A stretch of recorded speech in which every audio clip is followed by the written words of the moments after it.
Hallelujah. Glory to God. Ògo ni fún Elédùmarè. Ògo fún Elédùmarè. Ayé ẹni tó dá ayé àti ọ̀run. Ẹ má bínú pé apẹ́ aago mẹ́ta kọjá ká tó bẹ̀rẹ̀ program yìí nítorí àkókò. Yóò dára fún ọ. Begin to invite people right now. Maruga da shaga labuka. Pẹ̀lú zuku àpáyé.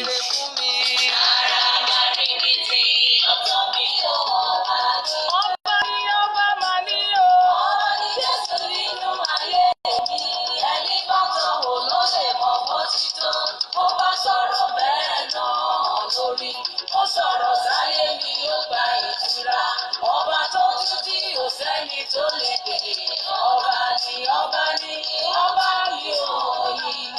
Ẹ̀kọ́ sára sí i, olóòmọ lè sọ, ẹ̀kọ́ mi kan sára sí i o. Ara wa rí mi tí ẹni láì sọ ọba ni. Ẹ̀mí Jésù tó lẹ́rù mi lọ, abiyamọ àbọ̀dá gọ̀rọ̀gọ̀rọ̀, ó bẹ̀rù mí ni mo dòmìnira, ó fàjùlọ ó ṣe bí ọba, tààlàpọ̀lọpọ̀ ní ọdún àkúyọyọ, tani Sátánì níwájú Olúwa, tani ayé níwájú ayérayé, ààbò fáwọn tí kò lágbára, ìwòsàn fáwọn tó ṣàárẹ̀, ọ̀rẹ́ fáwọn tí kò lẹ́nìkan, oyin ni ọba ni. Ẹ̀kọ́ sára sí i. Ara parí mi tí ó tán bí ọba ni. Ẹ óyè sólúwa o.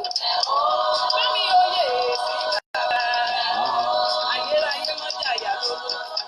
Ẹni ńlá Ísírẹ́lì gbanígbaní ní ìgbà tó tú ogun lẹ̀. Ẹ óyè sólúwa o. Ọjọ́ rere mà ló jẹ́, kì í rẹ̀ kì í sùn kì í tó pé. Òun lolùgbàlà gbogbo aráyé. Òun lówó tó gbé ayé mi ró. Ẹni tó ní ìgbà ni mo sátọ̀ lọ. Ẹni fọwọ́ kàn mí fọwọ́ padà ọba.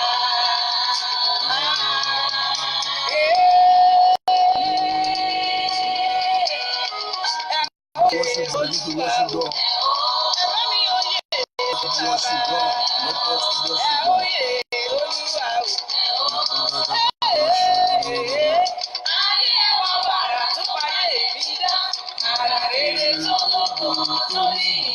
Ayé òfin mi ṣèrànwọ́ ní kókó. Tí mo bá ti di Jésù kí ni ìgbà wí? Ọpẹ́lọpẹ́ rẹ̀ ológo jùlọ. Ẹ̀rí bí olùmí á farapa.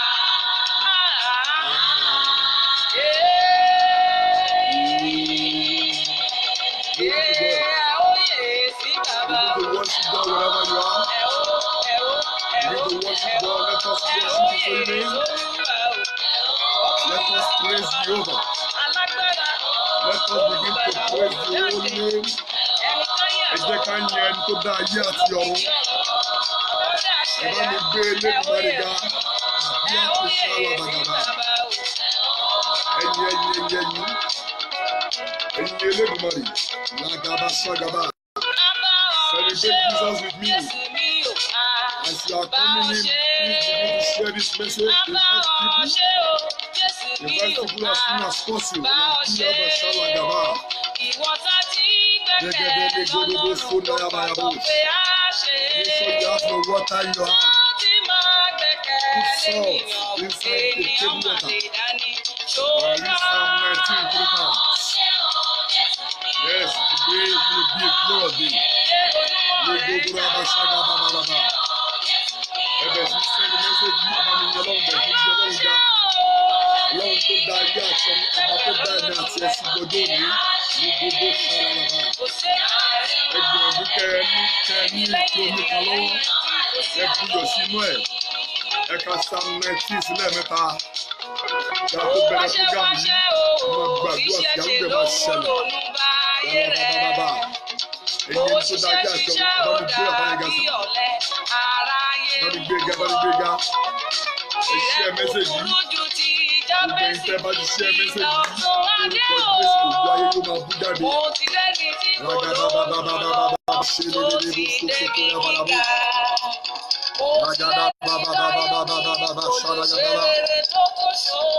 Yes, Lord. Lagaba Shagaba. In your Lord. Yes, Lord. Amen. Yamiku Abasandali Barika Salia Bagaka Pagari.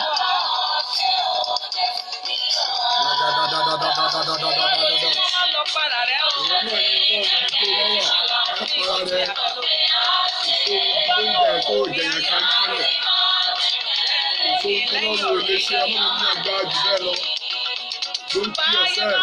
Whatever you are, begin to praise God.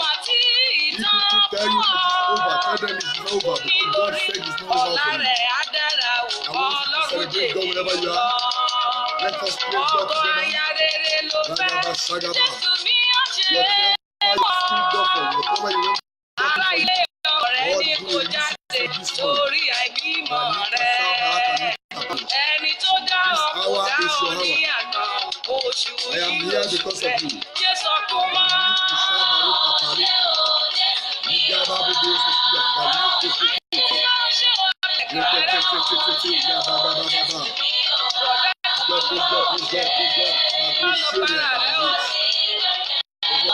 ẹni tó lè sòpin nínú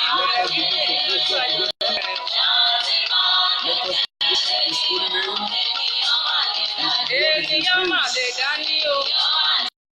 Ènìyàn mà lè dání o. Jọ̀wọ́ má gbẹ́kẹ̀lé. Kapura Gaba Shalaba. Yes, Lord. Eba mi to da ya ti ọ̀run.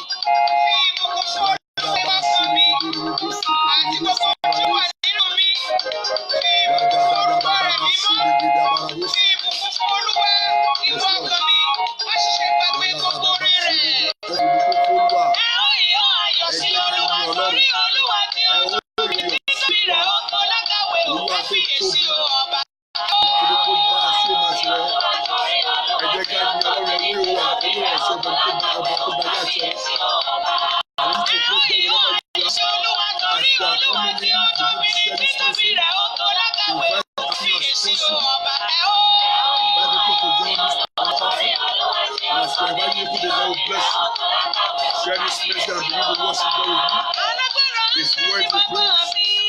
Begin to dance, celebrate God, celebrate God. Let us celebrate God. Mr. Buki, Shuman, let us celebrate God. Share this message. Invite us as possible. We want to worship God. Ẹja gbé Ọlọ́run gàṣà. Ẹja yẹn tó dá ayé àti ọ̀run. Arúgbó ọjọ́ náà sọ nípa rẹ̀. Ọba tó pọ̀ nípa àti agbára. Wọ́n tó dá ẹ̀mí àti ẹ̀sìn ojú òní. Yes, Lord. Ẹ jẹ́ ká yin Ọlọ́run yẹn sọ. Ẹ jẹ́ ká yin Ọlọ́run yẹn mọ̀. Gbogbo ẹ̀yin tẹ́ ti dé sórí ètò yìí. Ẹ bá mi gbé Elédùmarè ga. Ẹ bá mi gbé Elédùmarè ga. Ẹ bá wọn bẹ́ ṣe ń wọlé yẹn. Ẹ lọ wá tébù ọ̀tá kan. Ẹ wá tébù ọ̀tá kan. Ẹ bí ìgbẹ́ sí tébù ọ̀tá yẹn. Ẹ kọ́ ẹ kí ilé mẹ́ta sí inú ẹ̀. Ó bá pọ̀ tó bá yà á gbúdú àti ẹ̀ṣin á lè gbàdúrà sí. Màá lè sọ bó ṣe máa ń lo fún ọ. Ó dẹ̀ máa ń rí ọlọ́run. Ó dẹ̀ máa ń rí ẹ̀rí tó pọ̀. Láàkúgbà ṣàgàbà. Ó máa ń rí ìyanu. Ìyanu máa bẹ ayé rẹ̀. Ọba mi ní ọlọ́run. Àlùbà ṣàgàbà. Thank you, Father. Yes, Lord. Bàbá mi ò tí ń gbé inú àwọn ọ̀run gíga gíga. Ẹ mà ṣe o. Ọpẹ́ ni mo mú wá. Orí ti sún síwájú ìlú dẹ̀ ti change o.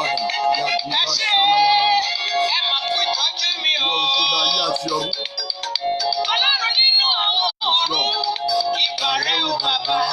Abala tó ṣàyẹ̀rọ. Ìyíyẹ o ọmọ. Ìràwọ̀ ọmọ mi rí. Lóye o ẹ̀mí mímọ́. Ọlọ́run bàbá lọ́wọ́ mi o. Lóye mẹ́ta lọ́kàn. Ìyìn ọ̀la lóye o Mẹ́sáyà. Ọ̀ṣẹ́ Jésù ló fi fẹ́ lára mi sí. Ọ̀pọ̀lọpọ̀ ti kú tí wọ́n fi fi lẹ́kọ̀ọ́ ṣá. Owó ńlá lánàá rẹ̀ ló fi fẹ́ lára mi sí. Ìyìn ọ̀la lóye o Mẹ́sáyà.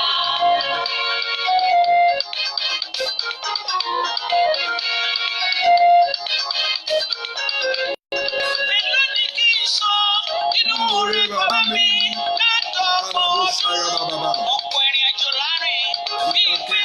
Celebrate God with me. Ó dé bẹ̀ ṣáájú wa. Ṣé Jésù ọ̀pọ̀lọpọ̀ ló ti kú tí wọ́n fi rí lẹ́bọ̀rà. Olúwa náà ló rẹ̀ ó fi fẹ́ ládàbí sí òkú ìyí ọ̀la tó yẹ ọ́ Mẹ́sáyà. Ojú ti celebrate God, gbàgbé ìṣòro ayé rẹ̀. Bẹ̀rẹ̀ sí bí Ọlọ́run gàṣà. Bẹ̀rẹ̀ sí bí Ọlọ́run gàmà. Ẹ jẹ́ ká yẹ ní tó dá ayé àti ọ̀run. Ẹ jẹ́ ká yẹ ní tó pọ̀ nípa àti agbára. Ẹ jẹ́ ká yẹ ọba ń tẹ̀lé ọba ènìyàn. Ẹ jẹ́ ká yẹ Ọlọ́run olùwà àti ẹ̀jẹ̀.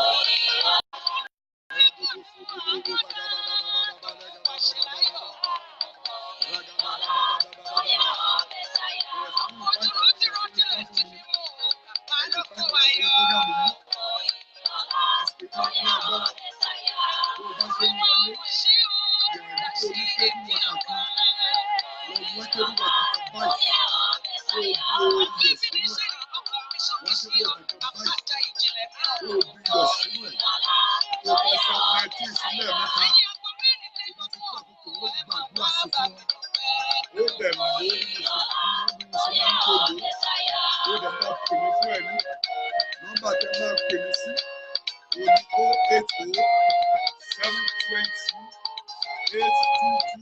080-720-8222-7 àbí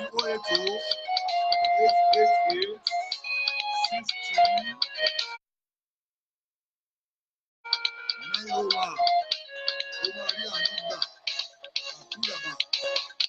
Àmì ni ọba ọ̀run, ọ̀rẹ́ wá sí ọ̀dọ̀ rẹ̀. Wàtàwọ̀ sọ̀rọ̀ dàbí jì.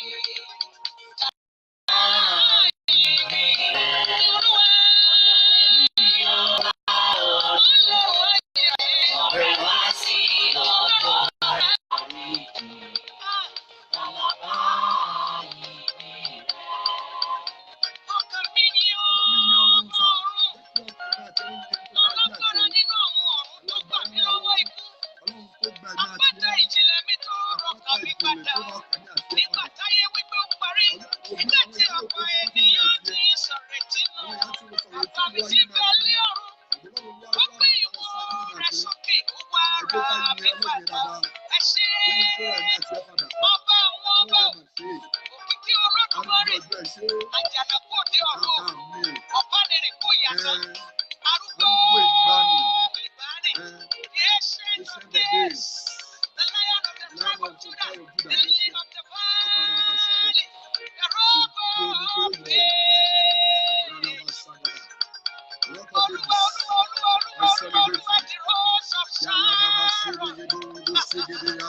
ọwọ́ olúwa máa ka ayé rẹ màlíkù sáàlì àbàdà bàrà bó ṣe ń wọlé yẹn gbìyànjú kó ní tébù ọ̀tà kásà ẹni tébù ọ̀tà kásà ẹ bá mi dá ẹgbẹ́ fún tébù ọ̀tà yẹn sà ẹ kì í sáré kí ìsílẹ̀ mẹ́ta kí n tó gbàdúrà fún ọ òbí ó mọ̀ fún òun wà láyé ó mọ̀ fún òun wòlíì tó tọ́ ń bẹ láyé màlíkù sáàlì àbàdà ẹgbẹ́ ẹni tó ta ayé àti ọ̀run gan ẹ bá mi ṣí ẹ mẹ́sẹ̀jì yẹn ẹ ṣí ẹ mẹ́sẹ̀jì yẹn ó yẹ ká ti bẹ̀rẹ̀ láti aago mẹ́ta ṣùgbọ́n èsì gbógun ṣùgbọ́n bá ìsìn lẹ́kọ̀ọ́ nàìjíríà ló ṣe bó ṣe wù wọ́n bá dúpẹ́ pé ọ̀rọ̀ láti wá sí íńtánẹ́ẹ̀tì yìí kò ní kó lè gbọ́n rè níbikíbi tó ń kó tí máa wò mí níbikíbi tó ń kó tí máa gbọ́ mi lọ́kọ́ wá tébù ọ̀tà kan wá tébù ọba lọ bíyọ̀ sí tébù ọ̀tà kan bíyọ̀ sí tébù ọ̀tà kan tó bá sá ẹtí ìsinú ẹlẹ́mẹ́ta máa gbàdúrà sí pẹ̀lú ẹ ó dẹ̀ máa rí owó ilé ìgbìmọ̀ rẹ̀. Wherever you are listening to this song, wherever you are hearing my first song, wherever you are, make sure you get a table water. Put salt inside. This is 19 people before you. I will pray with you. Yakabayaba. Let us worship God. Celebrate God. Lagadabababarabu shekeribu sagayabu. Lagadabashalabu nabasagayabu. Lagadu selibu nabashagabu. Legedebo soriabaraba. It's worthy to be praised. It's worthy to be praised. I welcome every one of you. I welcome every one of you. I celebrate God in your life. I celebrate God in your life. I bless the name of the King of Kings. I welcome the King of Kings into our midst. Please, wherever you are listening to me from, wherever you are, please make sure you get a table water. Make sure you get a table water. Get a table water. Put salt inside. This is 19 3 times. I'm going to pray with you. Yagabaraba. And the hand of God will touch your life. In the name of Jesus Christ. Mo kí kí àbọ̀ láti kò yí. Níbikíbi tó ń kẹ́ ti máa gbọ́ mi. Níbikíbi tó ń kẹ́ ti máa wò mí. Ọwọ́ Olúwa máa kan ayé rẹ. Let me tell you, distance is not a barrier. Wherever you are, God is there. Wherever you are, God is there. Wherever you are, God is there. Wherever you are, either you are in Nigeria or you are in other country, either you are in your room or you are outside or you are walking in the street, the hand of God is able to touch you. Wherever you are, God can touch you. Wherever you are, God is there. Wherever you are, God is there. Distance is never a barrier. Distance is never a barrier. But make sure you obey. Make sure you obey. Make sure you obey. Make sure you get a table water. Get a table water now. Get a table water now. Put salt inside. This time 19 3 times inside that water. Before I pray for you, you will see God this time around. You will see God this hour. Wherever you are, make sure you obey. Get a table water. Get a table water. I tell you again, get a table water. Put salt inside. This time 19 3 times. Níbikíbi tó ń kó ti máa gbọ́ mi. Níbikíbi tó bá ń kó ti máa wò mí. Lọ wá table water kan báyìí. Lọ bu iyọ̀ sí inú ẹ̀. Ka Psalm 19 sínú ẹ̀ lẹ́ẹ̀mẹ́ta. Sáàmù orí kẹkàndínlógún ló kà sínú ẹ̀ lẹ́ẹ̀mẹ́ta. Wọ́n á gbàdúrà fún ọ. Wọ́n sọ bó ṣe lò ó.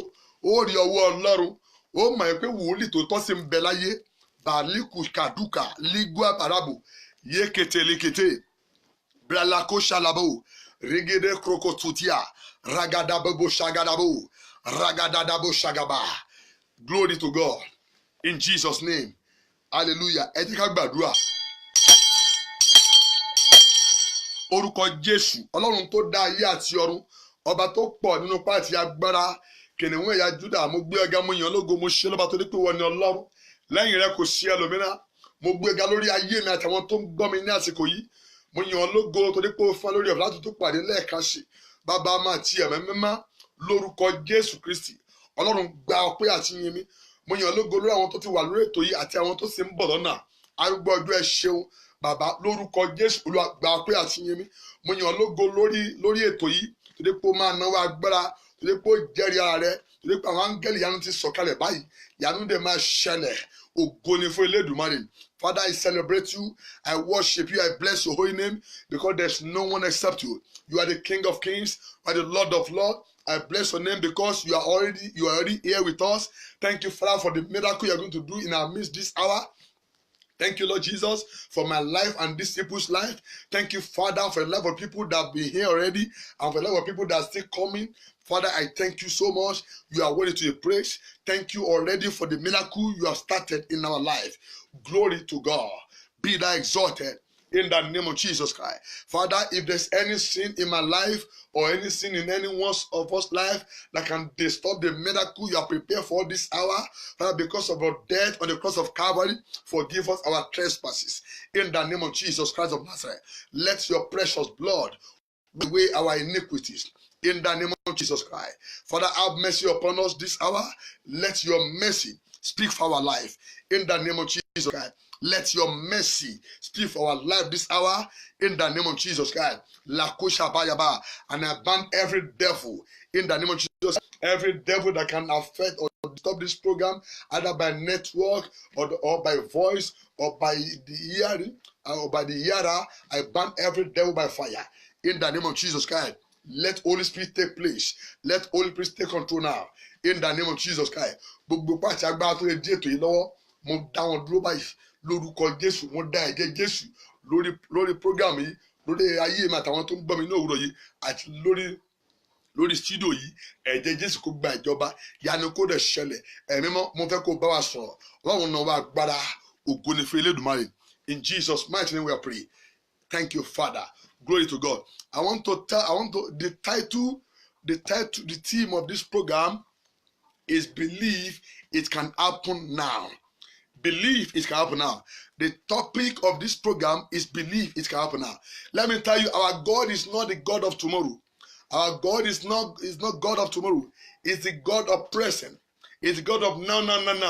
Let me tell you, my brother, the title of this program is believe it can happen now. Let me tell you, if you believe it can happen now, it will happen now. If you believe that God can use me for you, if you believe God can use me for you, He will use me for you. Let me tell you, it is your faith that I need this hour. Let me tell you, it is your faith that I need this hour. Tó bá gbàgbọ́ yìí pé Ọlọ́run lè lò mí fún ọ ní àsìkò yìí, ìyanu dẹ̀ máa ṣẹlẹ̀. If you believe that my calling can bless you, my calling will bless you. But if you don't believe, there's nothing can happen. If you don't believe, nothing can happen. When you believe, you need to connect with me in faith. You need to connect with me in faith. You need to believe God in my life. You need to believe that God can use me for you. You need to believe that God can set you free through me. You need to believe that God of my calling can deliver you. If you don't believe, because we live by faith, let us open the Bible to the book of Acts of Apostles, chapter 17, from verse 7 to 10. Acts of Apostles, chapter 19, from verse 7 to 10. I read, and they preached the gospel, and there sat a certain man at Lystra, impotent in his feet, being a cripple from his mother's womb, who never had walked. The same had Paul speak, who steadfastly beholding him and perceiving that he had faith to be healed. The Bible says, this man was crippled from his mother's womb. This man was crippled from his mother's womb. When he was in mother's womb, he was crippled. I don't know the problem you are facing. Maybe you've been facing that problem from your mother's womb. Let me tell you, if you can do what this man do, you too can see God. The Bible says, as Paul apostle were preaching the gospel, the Bible says, the man that was crippled from his mother's womb, he said, he steadfastly beholding him. He steadfastly. Let me tell you, the apostle perceived that crippled man was, he was having faith. He had faith to be healed. You see, and perceiving that he had faith to be healed, said with a loud voice, stand upright of thy feet, and he leaped. And he leaped and walked. That would say, when the apostle perceived that crippled man had faith, he found out that he perceived faith in his life, and immediately that was when the apostle declared into his life that rise up and walk. Rise up and walk. Let me tell you, if God can perceive in your heart that you have faith this hour, let me tell you, if God can perceive in your heart right now that you have faith to be rescued, you will be rescued. If God perceive right now, if I could perceive in my spirit now that you have faith to be delivered, that you have faith to be blessed, nobody can stop you. Nobody can stop you. It is your faith that I need. It is your faith I need. Because this crippled man, he had faith to walk. That was when he was delivered. Apostle perceived that this crippled man had faith to walk. That was when the apostle now prophesied to his life. So if I perceive in my spirit right now that you have faith to be delivered, that you have faith, you believe that God of my calling can deliver you, then you don't have any problem. You don't have any problem. What you encounter in return is miracle. In the name of Jesus Christ. Ribo Sokobaya. Let me read in Yoruba. Ìwé Iṣẹ́ Àpọ́stélì orí 14 láti ẹsẹ̀ 7 dé 10. Ó ní níbẹ̀ ni wọ́n sì ń wàásù ìrere. Ọkùnrin kan sì jókòó ní Lystra, ẹni tí ẹsẹ̀ rẹ̀ kò mókun, arọ láti inú ìyá rẹ̀ wá, tí kò rìn rí. Ọkùnrin yìí gbọ́ bí Paul ti ń sọ̀rọ̀ ẹni. Nígbà tí ó tẹjú mọ́, ó sì rí i pé ó ní ìgbàgbọ́ fún ìmúláradá. Ó sì wí fún pé dìde dúró ṣáṣá ní ẹsẹ̀ rẹ̀, ó sì ń fò, ó sì rìn. Bíbélì wí pé Paul rí i pé ọmọkùnrin tó ya láti inú ìyá rẹ̀ yìí, ó ní ìgbàgbọ́ yìí pé nígbà tó ń gbọ́rọ̀ Ọlọ́run, ó ti nígbàgbọ́ yìí pé ó ti gbàgbọ́ lọ́kàn rẹ̀ wípé òun máa rìn. Paul àpọ́sítélì dẹ̀ rí i pé Paul náà rí i pé yes, pé òun ti rí i pé ìgbàgbọ́ ti wà lára ọmọkùnrin yẹn, ọmọkùnrin ti gbàgbọ́ nínú Ọlọ́run tó pè òun pé ó lè rìn. Lẹ́sìn ìgbà yẹn náà ni Paul tó sọ̀rọ̀ àṣẹ sí ayé rẹ̀. Lẹ́sìn kẹrin bíi sí pé ẹsẹ̀ rẹ̀ mú okun, ó dẹ̀ bẹ̀rẹ̀ sí ní rìn. Wo bí mi ò mọ̀ bóyá wọn náà, bóyá ogun tó ń jà ọ́ yẹn, bóyá tinú ìyá rẹ̀ lógun yẹn ti bẹ̀rẹ̀, bóyá ojogun bá ogun yẹn ni, bóyá ìgbà tó dáyé lógun yẹn dé. Tí mo bá lè rí i pé o ní ìgbàgbọ́ ní àkókò yìí, ogun yẹn máa fayé rẹ̀ sílẹ̀, ó dẹ̀ máa ní ẹ̀rí tó pọ̀. Màrákù ṣàgàbà, ìgbàgbọ́ rẹ ni mo nílò. It is your faith that I need. This hour, it is your faith that I need. If you can have faith, I can assure you that my God is a God of possibilities. If you can have faith, if you can believe this hour, I can assure you that God can restore you again. I can assure you that you can be delivered. I can assure you that you can be blessed again. I can assure you that you can rise again. I can assure you that you can be healed. I can assure you that you will meet, that your wife will locate you. I can assure you that your husband will locate you. I can assure you that you will get that green card again. I can assure you that you will be employed. I can assure you that you will experience the miracle of God. What you need is your faith. What you need is your faith. I want you to have faith right now. Believe in God. Let me tell you, there are three things that in the book of that Acts of Apostles, chapter 14, verse 7 to 10. See, there are three things that the apostle did there. Three things that the apostle did there. The apostle did one thing that the apostle did there. He preached the gospel to the man. As I'm preaching the gospel to you right now, that was how the apostle preached the gospel to that crippled man, that Akushaba. The second thing the apostle did that I'm doing now is he perceived that the man has faith. So myself, if I can perceive that you have faith to be delivered, then nothing can disturb you. That nothing can stop you. That is when I will prophesy to your life and you will come back with testimony.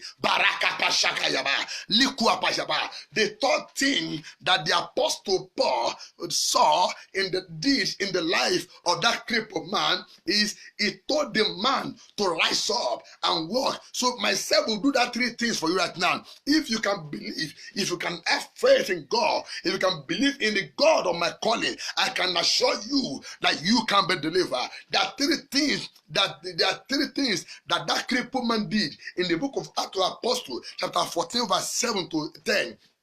There are three things that crippled man did. The first thing the crippled man did, he had Paul preach the gospel. He had Paul preach the gospel. As yourself is listening to me right, as you are listening to me right now, as you are hearing me preaching the gospel into your life, that was how the crippled man he had at the Apostle Paul preaching the gospel, and he was delivered. So therefore, you yourself will be delivered in the name of Jesus Christ. The second thing that crippled man did, he had faith to be healed. That crippled man had faith to be healed. So if yourself have faith this hour to be healed, to be delivered, nothing can stop you. You must testify in the name of Jesus Christ. The third thing that crippled man did, he leaped up and walked. So yourself must have faith. You must have faith. You don't need to doubt.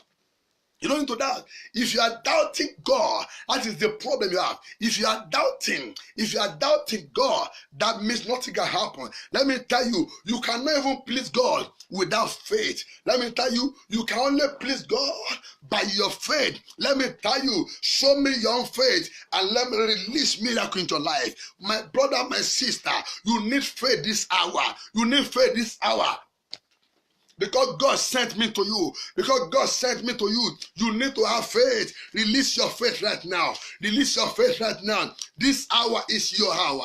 This hour is your hour. O nílò láti ní ìgbàgbọ́. Ìgbàgbọ́ rẹ ni mo nílò. Mo nílò nǹkan lọ́wọ́ lásìkò yìí. Ohun tí mo nílò ní ìgbàgbọ́ rẹ. Mú ìgbàgbọ́ rẹ dání. Tí o bá gbàgbọ́ ní àsìkò yìí, ó rí ọwọ́ Ọlọ́run. Bó bá gbàgbọ́, ó rí ọwọ́ Ọlọ́run. Bákekú kàtà yìí líga bàbá ẹ bá mi ṣí bẹ́ẹ̀lì sí ìwé Máàkù orí kọkànlá ẹsẹ̀ kẹtàlélógún. Help me to open your Bible again to the book of Mark, chapter 11, verse 23. I read now. It said, "For verily I say unto you, that whosoever shall say unto this mountain, be thou removed, and be thou cast into the sea, and shall not doubt in his heart, but shall believe that those things which he said shall come to pass, he shall have whatsoever he said." So what the Bible says, if you can believe your mind, let me tell you, if you have the mountain to move, let me tell you, the mountain in your life is your problem. The mountain you have in your life is your problem. If you believe, if you have that mountain to move now, it will be shifted when you have no doubt in your mind. Doubt is the problem you have. Let me tell you, the devil wants you to doubt this hour. Devil wants you to doubt this hour. Devil wants you to be doubting that you cannot be delivered. Devil wants you to be doubting that you cannot rise again. Devil wants to be doubting that no one can do wonder in your life again. But you have to put the devil on. You need to put the devil on. Let the devil know that God of solution has come. Let God know. Let the devil know that God of solution has come. God has sent me to you. There's nothing God cannot do. There's no impossibilities in the kingdom of God. Let me tell you, before men it is impossible, but for God it is possible. What you need right now is you must not doubt. Let the spirit of faith arise in your spirit right now. I am praying for you right now. Let the spirit of faith arise in your spirit. In the name of Jesus Christ, let faith arise in your spirit. Let me read again in Yoruba. That was in the book of Níwèé Máàkù orí kẹkànlá ẹsẹ̀ kẹtàlélógún. Ó ní lóòótọ́ ni mo wí fún yín. Ẹnikẹ́ni tó bá wí lóòótọ́ ni mo wí fún yín. Ẹnikẹ́ni tí ó bá wí fún òkè yìí ṣídìí kí ó sì bọ́ sínú òkun, tí kò bá sì ṣiyèméjì ní ọkàn rẹ̀, ṣùgbọ́n tí ó bá gbàgbọ́ pé ohun tí òun wí yẹn yóò ṣe yóò rí bẹ́ẹ̀ fún. So wo bí tó o bá ti gbàgbọ́ tó o ṣe iyèméjì, òun wo bí òkè tó ń bẹnu ayé rẹ, ìṣòro ayé rẹ ni. Wo bí tó o bá ti gbàgbọ́ tó o ṣe iyèméjì ní àsìkò tá a wà yìí, mo fẹ́ sọ fún ọ wípé ìṣòro yẹn máa fi ayé rẹ sílẹ̀. Ìgbàgbọ́ yẹn ló nílò, o gbọ́dọ̀ ṣe iyèméjì lẹ́kọ̀ọ́ ní ìgbàgbọ́. I don't want you to doubt right this hour. I want you to release yourself right now. Let every spirit of doubt leave you right now in the name of Jesus Christ. Every spirit of doubt, I cast them right now. Let them leave you right now in the name of Jesus Christ. Let every spirit of doubt leave you right now in the name of Jesus Christ. Let me stop here. Rakushagaba, my brother, my sister, you need faith right now. You need faith right now. Let your water be in your hand. You need faith right now. Rakokotika, ligwa barabaya. Onílò ìgbàgbọ́ báyìí, mo fẹ́ kó ní ìgbàgbọ́ báyìí pé ìyanu máa ṣẹlẹ̀. Ìgbàgbọ́ ló nílò. Ṣùgbọ́n ohun àkọ́kọ́, there's something you need to do before I will pray for you, before you experience the wonder of God. Let me tell you, the first thing is to repent. You must give your life to Jesus. You must give your life to Jesus Christ, because Jesus will soon come by. Jesus will soon come by. You need to give your life to Jesus Christ in repentance. You need to tell God all your sin. You need to confess all your sin to God. Confess all your sin to God. Give your life to Jesus, my brother, my sister. Give your life to Jesus Christ. The end time has come. Jesus can come any moment from now. My brother, my sister, wherever you are yet, my friend, from.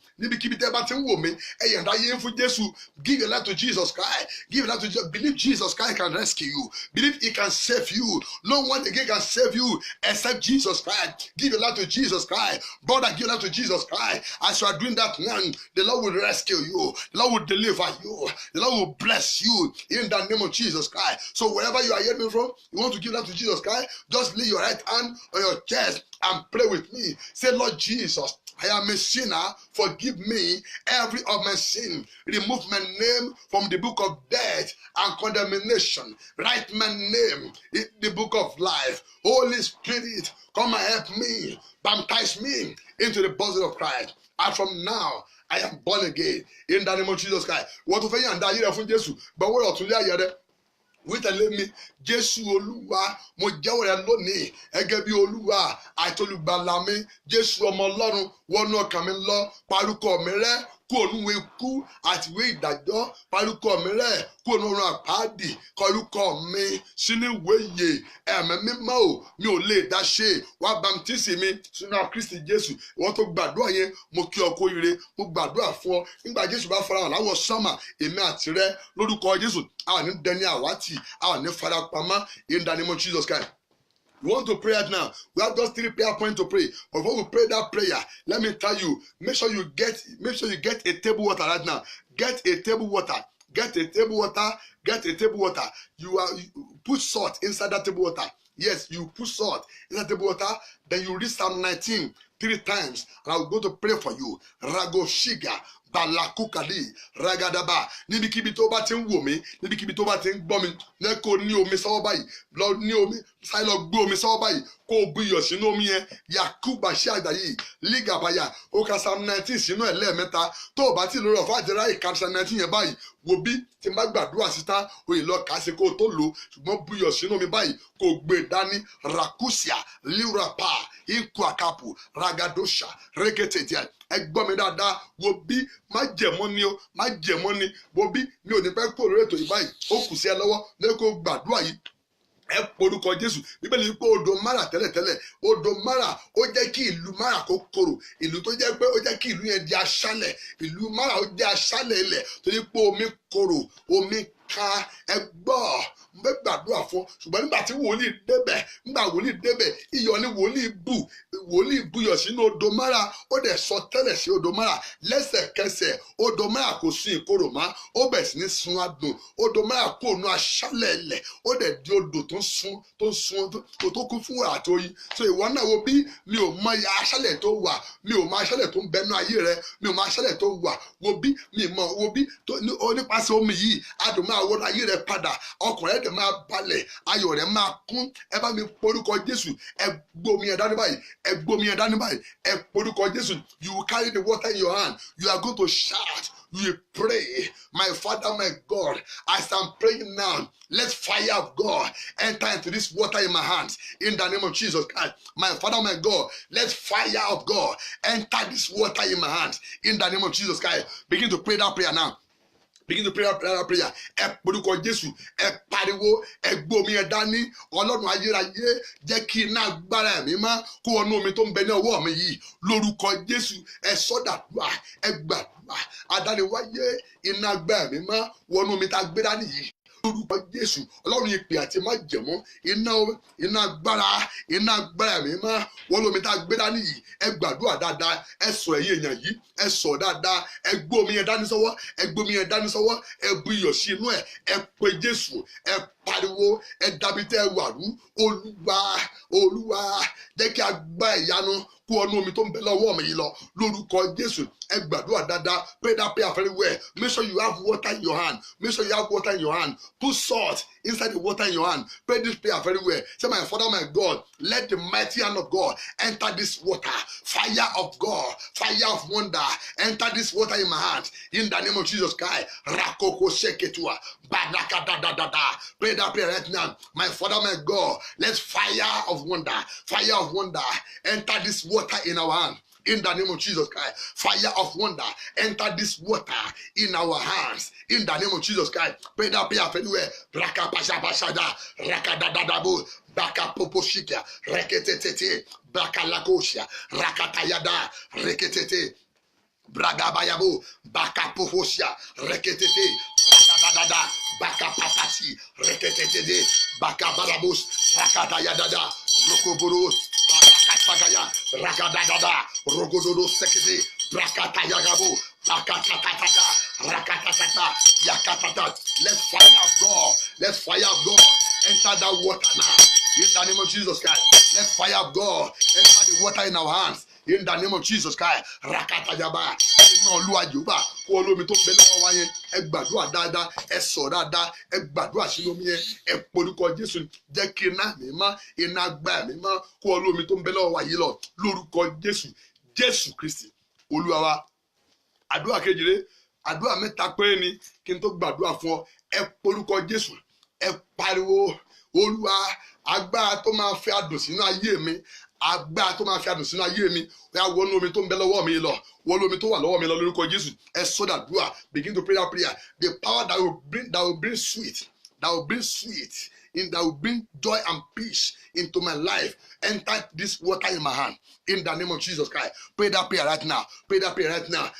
Power that bring joy and peace into my life, that will bring sweetness into my life, enter the water in my hands. In the name of Jesus Christ, pray that prayer very well. Agbára tó máa fi adùn sínú ayé mi, agbára tó máa sọ̀rọ̀ mi dayọ̀, wíwá wọnú omi tí ń bẹ lọ́wọ́ mi lọ, agbára 1930, wọnú omi ọwọ́ wa lọ yìí lọ, wọnú omi yìí lọ. Lórúkọ Jésù, ẹ gbàdúrà dáadáa, ẹ porúkọ Jésù, agbára tó máa pe adùn wọnú ayé mi, agbára tó máa pe adùn wọnú ayé mi, agbára tó máa sọ̀rọ̀ mi dayọ̀, agbára tó máa sọ̀rọ̀ mi dẹ̀rín, ó yá wọnú omi tó ń bẹ lọ́wọ́ mi lọ. Lórúkọ Jésù, lágábáyábá, àṣẹ adùn olómi wọ́n wá lọ báyìí. Lórúkọ Jésù, àṣẹ adùn wọ́n lómi wọ̀nyí lọ.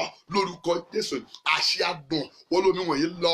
Lórúkọ Jésù, àṣẹ adùn wọ́n lómi wọ̀nyí lọ. Lórúkọ Jésù, bàkàtúsì lèkàpàrí raguaga kelikukuku kambarapa breketeti ali mazakapaya. Ẹ gbàdúrà dáadáa, ragadadada rokoposotu ligadokua palikishi ringatadu padakui likuapaya. Jésù Kristi Olúwa wa. Àdúrà kẹta tó kù rèé kí n tó gbàdúrà fún ọ. Gbìyànjú kó ní omi lọ́wọ́, kó o bí iyọ̀ sínú omi yẹn la fi ń gbàdúrà lọ́wọ́ báyìí. Bàrákù erikisu ìdíábà kàtúwà ràgìlùkùà mẹlẹ́kùkùtù rèkèsùtù àbà lákàtàbà. Ẹ porúkọ Jésù, ẹ pariwo, ẹ sọ fún Ọlọ́run, agbára tí ṣiṣẹ́ ìyanu lẹ́sẹ̀kẹsẹ̀ wọ́n lómi tó ń bẹ lọ́wọ́ mi lọ. Lórúkọ Jésù, ẹ sọ́jà àdúrà mbalabo ṣogodo. The power that work wonders enter this water in my hands. In the name of Jesus Christ, pray that prayer very well. Rago shokotiaba balaka bababa Powerful wonder, powerful signs and wonder. Enter this water in the name of Jesus Christ. Powerful wonders. Enter this water in the name of Jesus Christ. Enter the water in our hands in the name of Jesus Christ. Powerful wonders, powerful breakthrough, powerful deliverance, powerful wonder, powerful success, powerful prosperity. Enter this water in our hands now in the name of Jesus. Thank you, Father, in the name of Jesus Christ. Now you leave that water up like this. Orúkọ Jésù. Akọ́ yí pé èmi kì í fún yín pálá yẹ́rẹ́ mọ́ ṣùgbọ́n máa fomi ṣiṣẹ́ àmọ́ tíṣẹ́ ìyanu. Tó bá rí bẹ́ẹ̀ mo kéde rẹ̀ mo sọ bí wòlíì.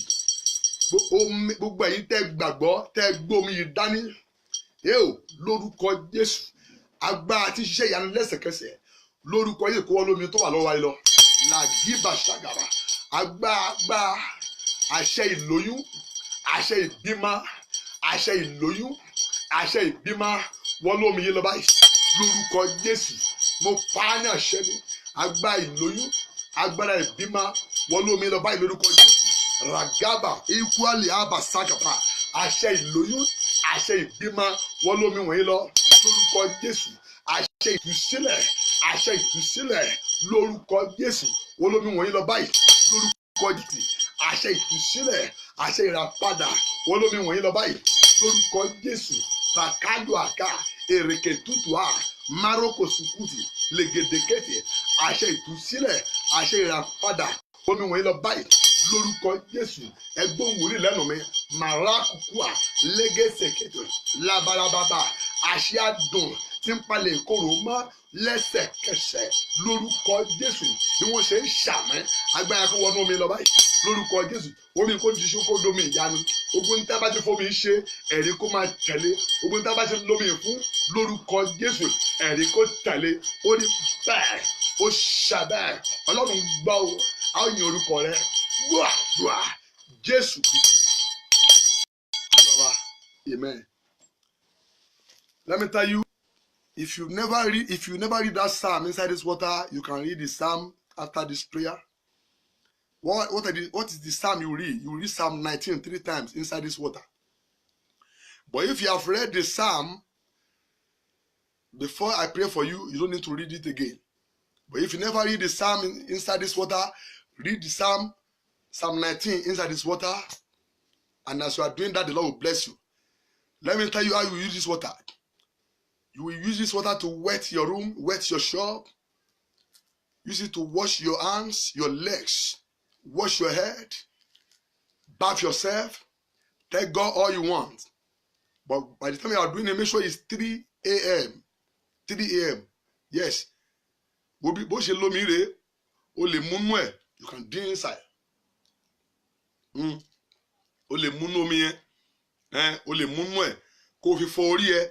Kó gbàdúà kó fi fọwọ́ ẹ kó gbàdúà kó fọ ẹsẹ̀ kó gbàdúà tó bá di lóru ọ̀gànjọ́ ta sínú omi tó fi ń wẹ̀ kó fi wẹ̀ lágo 3 òru ó sọ gbóhun tó fẹ́ fọ́lọ́run ó gbọ́dọ̀ ní ẹ̀rí Ọlọ́run ló rán mi kì í ṣe ènìyàn ó gbọ́dọ̀ ní ẹ̀rí abáyébí tó ti ń tayẹlé tó ń gbé ó wẹ̀ tẹ̀ síbẹ̀ bẹ́ẹ̀ mi kùkùn kan bá ń bẹnu lé rẹ wọ́n gbọ́dọ̀ jáde nípasẹ̀ rẹ̀ in the name of Jesus Christ ó rí àánú gbà mo ló máa rí àánú gbà kò jù bẹ́ẹ̀ lọ ní àsìkò yìí ó ń ta ara mi nìyẹn o lè pè mí báyìí o lè pè yín báyìí nọ́mbà tẹ́ máa pè mí sí ni 081 67 64 56 98 àbíkẹ́ 080 720 8 222 7 àbíkẹ́ 080 888 63 901.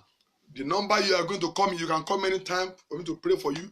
I will tell you what God is saying about your life. You can call me on these numbers 081 67 64 56 98 or 080 720 8 222 7 or 080 888 63 901. God bless you. If you want to share anything with me, you can call me. I will pray for you and the Lord will deliver you. I'm very sure of my God. I believe in my God. He's a God of wonder. He's a God of wonder. If you want to call me for anything, you can call me. Or if you want to partner with this ministry, with what you have, in supporting us with your money, you are all welcome. You are welcome. Our prayer mountain in Muwe is under construction.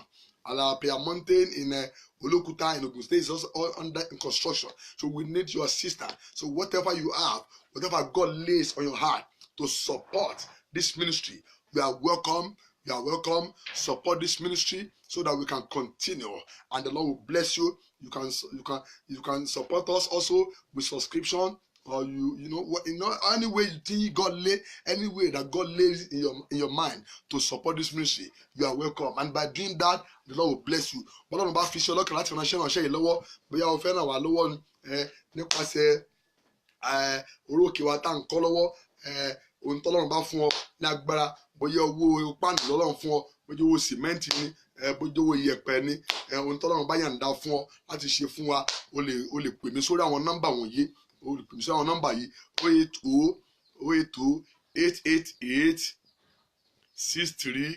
080-888-63-901 081-67-64-56-98. ẹ̀yin tẹ́ ò meet up pẹ̀lú program yẹn, tẹ́ ẹ bá ti buyọ̀ yẹn sínú omi, ẹ lè pè mí lórí fóònù, màá gbàdúrà fún yín. ẹ̀yin tẹ́ tètè dé, ẹ̀ẹ́dẹ̀gbẹ̀dú kẹ́ tètè máa dé, ẹ̀yin tẹ́ tètè dé, ẹ lè buyọ̀ sínú omi, kẹ́ kásá 19 sí lẹ́ẹ̀mẹ́ta, kẹ́ pè mí sórí àwọn nọ́mbà tí mo dárúkọ wọ̀nyí, màá dẹ̀ gbàdúrà fún yín. ẹ̀yin náà orí ìyànà Ọlọ́run. Maybe you are coming late, maybe you don't come in time, you too can get water, can get table water, put salt inside, read Psalm 19 3 times, then come in to pray for you, and the Lord will bless you. The Lord will bless you. Tomorrow again, meet me on this platform by 3 p.m. Nigeria time. Meet me on this platform again by 3 p.m. tomorrow Nigeria time. The Lord will bless you. The Lord will bless you in the name of Jesus Christ. The Lord will bless you. Tomorrow again, we are still going to do the same thing. You get water, you put salt inside. I'm going to pray for it. That is how God lead it. That's how God lays on my mind. And wonder shall not end in the name of Jesus Christ. Lọ́la náà tó tẹ̀síwájú ní aago 3 ọ̀sán Nigeria time. Ìwọ tó lórí ọ̀fẹ́ lónìí, gbìyànjú kó tètè lọ́la ní aago 3 ọ̀sán la, kó o buyọ̀ sínú omi, kó o ka Psalm 19 lẹ́ẹ̀mẹ́ta sí inú ẹ̀, kó o máa gbé bọ̀. Tó bá di láago 3 ọ̀sán, á jọ gbàdúrà, ó dẹ̀ rí ọwọ́ Ọlọ́run, ìyanu dẹ̀ máa ṣẹlẹ̀, ó rògo Ọlọ́run. A nílò ìrànlọ́wọ́ yín nínú iṣẹ́ ìránṣẹ́ yìí, a nílò ìrànlọ́wọ́ yín. Ohun tọ́lọ́run bá fi iṣẹ́ ọlọ́kàn, ó lè ràn wá lọ́wọ́. Nọ́mbà tẹ́ ó pè mí sí rí 081-67-64-56-98 080-720-82227 080-888-63-901. Ó máa dáa fún ẹ o. Ìwọ tí mò ń wò yìí, wọ́n ní ẹ̀rí kan o. Ó rògo Ọlọ́run. Wo bí Ọlọ́run ó máa ṣe lóore lóṣù yìí, kóṣù yìí kó tó parí, ó máa ní ẹ̀rí o. Ọ̀rẹ́ rẹ̀ máa já sí ọpẹ́, ọ̀rẹ́ máa já sọpẹ́ lórúkọ Jésù Kristi Násárẹ́tì. Bẹ́ẹ̀ lu àdẹ̀wí, àdẹ̀jọ yan Ọlọ́run, ògo ni f'Elédùmarè. Ó dáa fún ọ. Máa retí mi lọ́la. Èmi náà sì máa retí rẹ̀. Bẹ́ẹ̀ sì ń dúpẹ́, ó ti já sọpẹ́. Padà lórí ti. Hallelujah.